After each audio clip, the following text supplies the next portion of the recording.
ESIC की सफलता की कहानी। तीसरा दशक 1972 से 1981। नमस्कार, ईएसआईसी की विशेष पॉडकास्ट श्रृंखला के तीसरे एपिसोड में आप सभी का स्वागत है।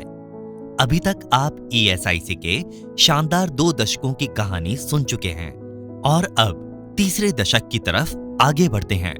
ईएसआईसी के तीसरे दशक की शुरुआत होती है सन 1972 से। ईएसआई योजना को देश के विभिन्न राज्यों के 27 नए क्षेत्रों में लागू किया गया था।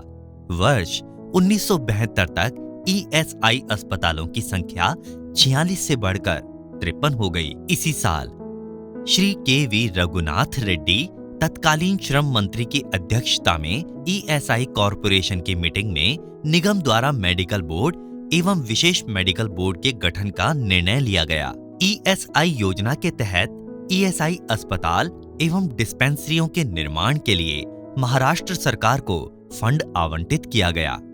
वर्ष 1973 में पुणे में स्थित अरुंध में एक मेडिकल कॉलेज की स्थापना का निर्णय लिया गया।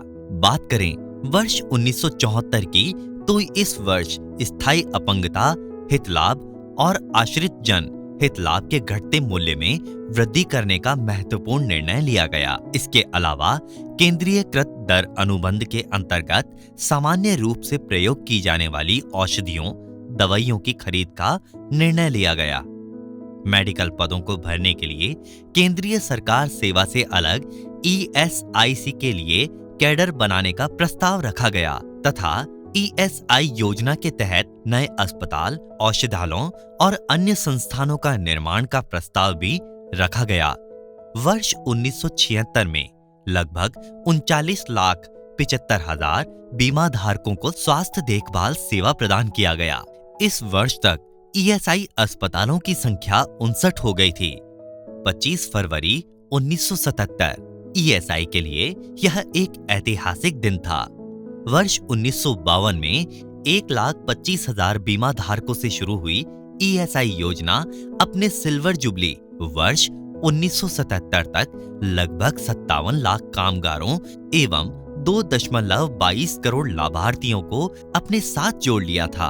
इस वर्ष अस्पतालों की संख्या 59 से 63 हो गई थी तथा निगम की 682 कार्यालयों के माध्यम से लगभग 72 लाख रुपयों का हित लाभ प्रदान किया गया। इसके अगले वर्ष यानी सन 1978 में आईपी और उनके परिवार के सदस्यों के उपयोग के लिए ईएसआई योजना के तहत स्वास्थ्य लाभ गृह के निर्माण का फैसला लिया गया तथा ईएसआई योजना के अंतर्गत डायलिसिस ट्रांसप्लांट का प्रावधान भी किया गया।